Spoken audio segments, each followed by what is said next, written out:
move on, Keith, and we can talk about Newcastle United. Now, it looks like they're closing in on a new director of football joining the club. What are your thoughts about that current scenario for them?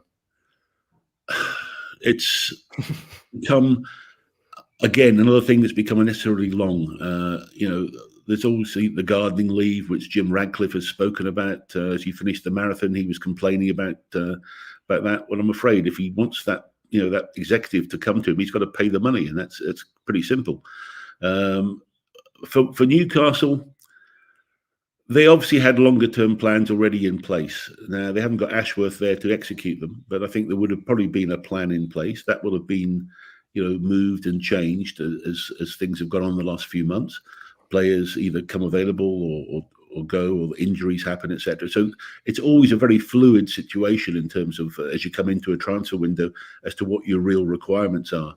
One bad tackle and suddenly you can, the whole plan has to change dramatically. So we have to see how that goes. I think, they'll have somebody in place pretty soon. They've got the big question about Tonali, which obviously was a big problem, and how that wasn't picked up in the recruitment process has raised many people's eyebrows. And that's the sort of thing that a sporting director should have picked up, really, and done the due diligence on the mental state of players, the rumours, the gossip.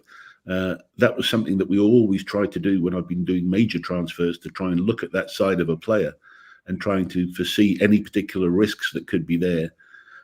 So that's been a big issue for them, because he was an expensive acquisition, and so they've got that hole to fill as well. The sporting director who comes in, though, should have a pretty stable position to operate from in terms of the work that's already been done. And with Eddie Howe, who is, I think, an intelligent manager who listens to sporting directors, helps with the input and with the planning. And so I think they'll be in a good position to carry on pretty seamlessly.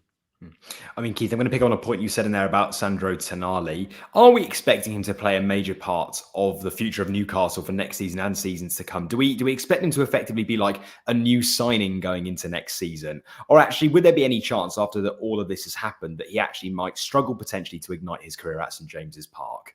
Well, I think you're right. It's football cliche number 183. It's like having a new signing. It's true. I think Tonali could come back, and I think he could be a very important force. It all depends on his head and his mental state and ability. There's no doubt physically he'll be training and he'll be in good shape. But what has this done to him in terms of his mental ability and his confidence? And that can only be seen when he gets back on the pitch and starts playing. He obviously has talent, and I hope for his sake he comes back and he does it. And I think there's every chance he will. He's a gifted player, and I think that I think he could be a new signing. How exciting is it for Newcastle in terms of their future and transfer plans, given this director of football potentially to come in, whoever that is going to be, that actually Newcastle might have a really good budget going into this summer and certainly the next?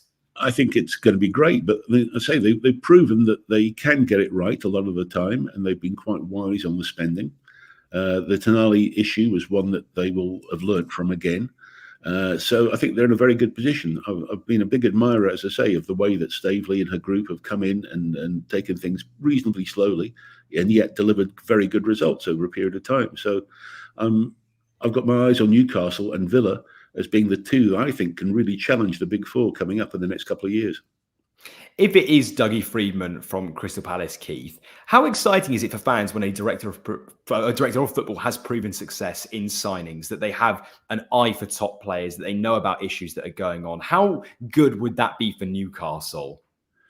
I think we're a long way away yet from the fans chanting the name of the sporting director and really caring about who it is, to be honest. I think as long as they feel it's a competent person that has the great network within the football family and can really help spot players, has got a track record, then I think fans are happy with that. And I think that's really what Dougie will bring. There's no doubt he's got a very good reputation in terms of knowing people in the game, and he's worked on some great issues. He's worked with lower budgets as well as higher budgets. So look, I think he's a good selection from what I understand. So good luck to him.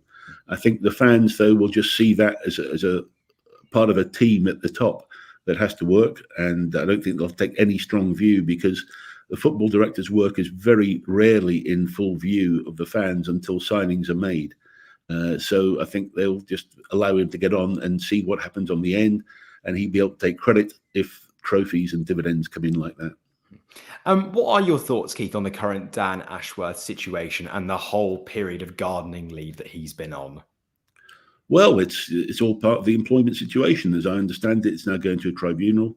I think that Radcliffe was wrong. I think that, if he wants an executive from another club, then they've got every right to seek compensation, and he should, if he wants him, then he should pay it. They're arguing about the valuation and the price. Well, that's a negotiation. Get in the room and get it done. It's that simple. I know that if I wanted somebody from another club, I would realise I'd have to pay for it, and then I'd be weighing up just how much value I've got and to pay, and what it would mean to have him there quickly. And so, if he doesn't think having him there quickly is worth that extra money, then maybe he's picked the wrong guy. And what is the likely outcome, Keith? Are we expecting Dan to move to Manchester United? Are they going to have to pay a fee? Where are we going to see this go, do you think? I think there'll be a negotiated settlement. As I say, at some stage, somebody will get in a room together and they will hammer it out. It's that simple. It happens all the time in football, and I don't see why this should be such a big sticking point. Look, somebody's going to have to give and somebody's going to have to take, and it's give and take, and that's how we're going to get there. Could there be something added on with a player deal somewhere along the lines? Possibly. Many different permutations, but it's not abnormal to find a way around a problem like this in football and to get it done. But then again, here we are. We're in, Jim Radcliffe, a newcomer as such to this level of discussion in football. Although he's had experience in Nice, that was a different situation in France. And this, he's got to get this done. And I'm surprised he's not getting this done more quickly.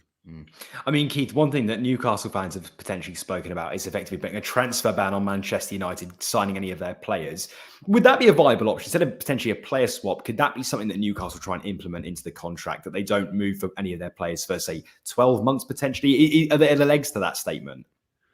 Yeah, look, I've been in situations where that's been discussed several times, when you take a manager and you say, like, you can't go back and raid our squad for any players for a while. In the end, it really is pretty much unworkable, because agents will work behind the scenes and can agitate for moves, etc.